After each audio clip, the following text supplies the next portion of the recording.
সরকারের একটি সমালোচনাই করব বটে। এই সরকারের মেরুদণ্ড কি গোলামের দিকে চলে যাচ্ছে, ভারতের গোলামি করার জন্য? তাহলে আমরা কি ভাববো? এই সরকারের প্রতি আমরা কঠোরভাবে সাবধান একটা বাণী দিতে চাই। অবশ্যই বাংলাদেশের জনগণের সম্মান এবং ভাবমূর্তি বজায় রেখে যে কোনো কাজ করবেন, সরকারের সাথে আমাদের একাত্মতা থাকবে।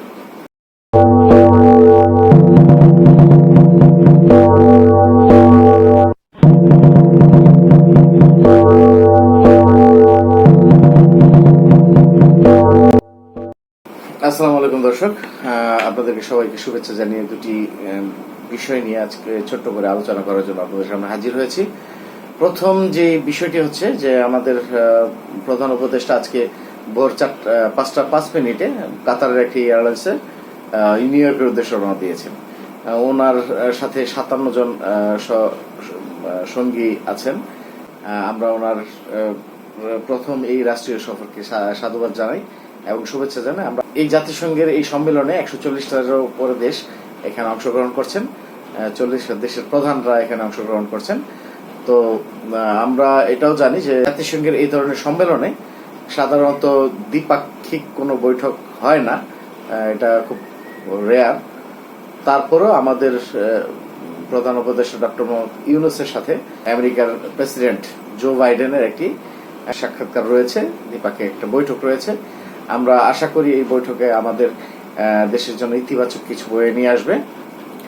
এবং আরেকটি ক্ষোভের বিষয় রয়েছে এখানে, বিশেষ করে আমি এটা ডক্টর ইউনূস সহ এই সরকারের একটি সমালোচনাই করব বটে, যে এখানে মোদির সাথে আমাদের একটি দ্বিপাক্ষিক বৈঠক হওয়ার চেষ্টা নাকি করা হয়েছে, এরকম একটা খবর আমরা শুনতে পেয়েছি। এবং সেটার ভিত্তিতে মোদি বৈঠকটিকে নাকচ করে দিয়েছেন, এই বলে যে উনি ওখানে ব্যস্ত থাকবেন এবং এই ধরনের বৈঠকে উনি অংশ নিতে পারবেন না। এটা আমাদের জন্য আসলে আত্মসম্মানবোধের উপর আঘাত হানার মতন একটি বিষয়। তো যেই বিষয়টি আমরা এতদিন পর্যন্ত শেখ হাসিনার বিরুদ্ধে করে গিয়েছিলাম, যে এই সরকার, শেখ হাসিনার সরকার ভারতের গোলামি করে আসছে, ভারতের পা চেটে সরকারের আমাদের বাংলাদেশের ভাবমূর্তিকে ধ্বংস করেছে। আমরা আসলে ভারত বিরোধী না, আমরা ভারতের যে মেন্টালিটি, সরকারের যে মন মানসিকতা বাংলাদেশের রাজনীতির উপর, বাংলাদেশ নীতির উপরে, এই মন মানসিকতার বিরোধী। তারা বাংলাদেশকে যদিও বন্ধুরাষ্ট্র বলে মুখে, আসলেও তারা বন্ধুরাষ্ট্র হিসেবে দেখে না। তারা এটা এই বাংলাদেশ এবং ভারত সম্পর্কটাকে প্রভাবিত একটা সম্পর্কে নিয়ে আসতে চেয়েছে, আর সেখানেই আমাদের আপত্তি। ভারত আমাদের প্রতিবেশী, সারা জীবনে প্রতিবেশী থাকবে, প্রতিবেশীকে পাল্টানো যায় না। সেই সুবাদে ভারতের সাথে আমাদের বন্ধুত্ব রাখাটা জরুরি, এটা আমরা স্বীকার করি। কিন্তু সেটা ভ্রাতৃত্বের সম্পর্ক হতে পারে, বন্ধুত্বের সম্পর্ক হতে পারে, কিন্তু মনিবৃত্তের সম্পর্ক হতে পারে না। এটা আমরা ঘোর বিরোধিতা করি। আর এই জায়গার মধ্যেই ভারত এবং আমাদের মন মানসিকতা, মনের বৈষম্য, যে চিন্তাধারার বৈষম্য, এখানেই সৃষ্টি হয়েছে। যাই হোক, এই বিষয়টাকে যেহেতু সরকারের খুবই অল্প সময়, আমি সরকারের প্রতি আহ্বান জানাবো যে আপনারা এই বিষয়গুলোর উপর দৃষ্টি রাখবেন। আপনারা সরকার হয়েছেন বিধায় আপনারা যা খুশি তাই করবেন, সেটা আমার মনে হয় আপনাদের জন্য শোভনীয় হবে না। কেননা আপনারা অবশ্যই বাংলাদেশের জনগণের সম্মান এবং ভাবমূর্তি বজায় রেখে যে কোনো কাজ করবেন, সরকারের সাথে আমাদের একাত্মতা থাকবে। আর যদি আপনারা বিগত সরকারের মতন বৃত্ত এবং মনিবের মতন আচরণে চলে যান, সেক্ষেত্রে আপনাদের দশা হয়তো ওই বিগত সরকারের মতনই হতে পারে। তো সেই বিষয়গুলোতে আপনারা দৃষ্টি রাখবেন এবং সজাগ থাকবেন, এই আশা করি। এবং আমাদের এই জাতিসংঘের যে সফর, ডক্টর ইউনূস সাহেবের যে সফর, এই সফরটি সফল হোক সেই কামনা করি। আর পাশাপাশি আরেকটা বিষয় নিয়ে আমার না বললেই নয় যে ৩,০০০ টন ইলিশ মাছ ভারতে রপ্তানি করা হচ্ছে। কেন করা হচ্ছে এবং এই বিষয়টাতে আমাদের ঘোর আপত্তি রয়েছে। আমরা গতকালকে একটি সাক্ষাৎকারে আমরা দেখতে পেয়েছি মৎস্য এবং প্রাণী সম্পদ মন্ত্রণালয়ের উপদেষ্টা ফরিদা আক্তার একটি সাক্ষাৎকার দিয়েছেন সাংবাদিকের সামনে। কিছু জিনিস পরিষ্কার হওয়া দরকার। একটা হলো যে গতকাল যেটা করেছে সেটা বাণিজ্য মন্ত্রণালয় দিয়েছে, অনুমোদনটা দিয়েছে, যেটা ভারতের যারা মৎস্য ব্যবসায়ী এবং বাংলাদেশের মৎস্য ব্যবসায়ী তারা একটা অনুরোধের প্রেক্ষিতে এটা বাণিজ্য মন্ত্রণালয় দিয়েছে। এর সাথে মৎস্য ও প্রাণী সম্পদ মন্ত্রণালয়ের কোনো সম্পর্ক নেই। আমার মনে হয় যে বিষয়টা আমরা আর বেশি আলোচনা না করে আমাদের, আমি মনে করি যে আমি এটা এত ভাবে ওপেনলি বলতে চাই না এবং এটা আমি আলোচনাটা এখানেই শেষ করতে চাই। এটা বলেই শেষ করব, বাণিজ্য মন্ত্রণালয় স্বাধীনভাবে এটা তারা দিয়েছেন এবং তারা একটা অনুরোধের প্রেক্ষিতে দিয়েছেন। দুর্গাপূজা, ভারতের দুর্গাপূজা উপলক্ষে বিশেষ অনুরোধ ছিল।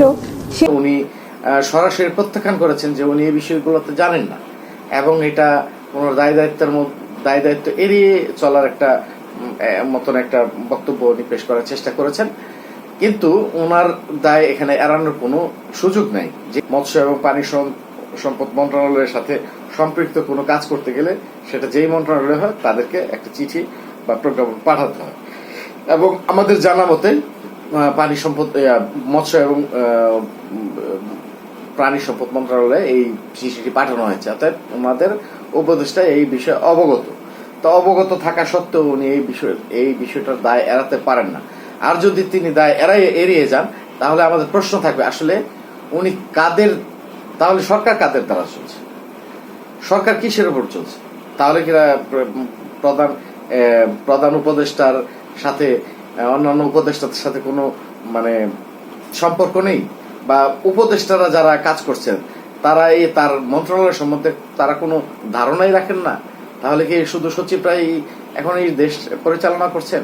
তাহলে তো আমাদের জন্য এটা আতঙ্কের বিষয় যে আমরা কাদের কাছে সরকার পরিচালনার দায়িত্ব দিয়েছি তারা সরকারের মন্ত্রণালয় সম্বন্ধে কোনো ধারণাই রাখেন না, কোনো যে কি হচ্ছে সেটা সম্বন্ধেই জানেন না। তো এই বিষয়ে আপনারা সাবধান হবেন আশা করি। আমরা কঠোরভাবে আপনাদেরকে সমালোচনা করার আগে আপনারা এই বিষয়গুলো নিয়ে সাবধান হবেন আশা করি। আর প্রথম কথা হচ্ছে যে আমাদের ৩,০০০ টন ইলিশ ভারতে কেন দিতে হবে? অনেকে এই বিষয়ে আসলে মতামত প্রকাশ করেন যে ভারত আমাদেরকে চিনি দিচ্ছে, ভারত আমাদেরকে পেঁয়াজ দিচ্ছে, ভারত আমাদেরকে ডিম দিচ্ছে। ভাই, এগুলো আনার দরকার নেই।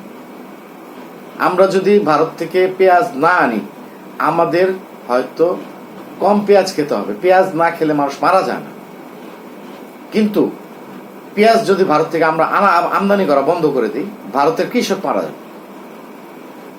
তো আমরা কার স্বার্থ দেখছি? ভারতকে আমরা এই বিষয়ে ব্যক্তিগতভাবে আমি ভারতকে সাধুবাদ জানাই যে তারা তাদের দেশের প্রয়োজনীয় জিনিস কখনোই রপ্তানি করে না। তাদের দেশের প্রয়োজন মেটানোর পর তাদের দেশ থেকে জিনিসগুলো রপ্তানি করা হয়। তাহলে আমার দেশের ইলিশ মাছের কি প্রয়োজন? আমাদের দেশে কি সকল মানুষ ইলিশ মাছ খেতে পারে? প্রয়োজন মেটানো সম্ভব? আমাদের দেশের যে ইলিশ মাছ, আমরা যে ইলিশ মাছ খাই প্রায় ২,০০০ টাকা কেজি ইলিশ মাছ, আমরা আমাদের দেশের ইলিশ মাছ খেতে পারি না। ভারতের যে বঙ্গোপসাগর রয়েছে, ভারতের পাশে যে সাগর রয়েছে, এই সাগর ইলিশ মাছ প্রচুর পরিমাণে ধরা পড়ে। ইলিশ মাছ আসলে একটি সামুদ্রিক মাছ, আমরা সবাই জানি ইলিশ মাছ একটি সামুদ্রিক মাছ। এটা ডিম পাড়ার জন্য যখন নাকি আমাদের পদ্মা সেতু দিয়ে উজানে আসে তখন এই মাছগুলো স্বাদগুলো ভিন্ন রকম হয়, যেহেতু এটা মিঠা পানিতে চলে আসে, যার কারণে এই সময়কার মাছের স্বাদগুলো ভিন্ন হয়। এক সময়তে এই মাছগুলো গঙ্গা পর্যন্ত যেত, গঙ্গাতে পর্যন্ত ডিম ছাড়ত, কিন্তু তিস্তা ব্যারেজ দেওয়ার পর এই সাইডে আমাদের যে ৫৭টা নদী মরে গেছে, আমরা ইন্টারনাল নদীগুলোতে ইলিশ মাছ পাচ্ছি না। শুধুমাত্র পদ্মা নদীতে, তাও আবার চাঁদপুরের কিছু অংশে এই মাছগুলো এখন পাওয়া যাচ্ছে। তো তো এই মাছ তো আমাদের দেশের থেকে আস্তে আস্তে বিলীন হয়ে যাচ্ছে। এই মাছের চাহিদা তো আমাদের দেশে এখন প্রচুর রয়েছে। আর পূজার জন্য মাছ পাঠাতে হবে, এটা কি কোনো নিয়ম আছে যে পূজাতে মাছ, ইলিশ মাছ ছাড়া পূজা হয় না? ঠিক আছে, ধরে নিলাম একটি ভালো বা বাঙালির যে স্বাদের খাবার এটা হচ্ছে ইলিশ মাছ খাবার, সেই হিসাবে তারা বাঙালিরা এই পূজাতে একটি অনুষ্ঠানের মধ্যে ভালো এই জিনিসটা একটা রেসিপি হিসেবে চাচ্ছে। তো আমাদের দেশে হিন্দু ভাই বোনরা নেই, তারা কি এই দেশে এই ইলিশ মাছ দিয়ে এই রেসিপিটা করতে পারে না? তো আমার দেশের প্রয়োজন না মিটিয়ে কেন আমাকে ইলিশ মাছ রপ্তানি করা হবে? এটা কি তলে তলে কোনো লেনদেন হচ্ছে?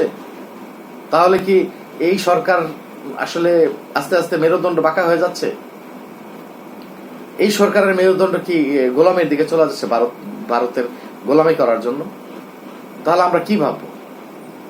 এই সরকারের প্রতি আমরা কঠোরভাবে সাবধান একটা বাণী দিতে চাই।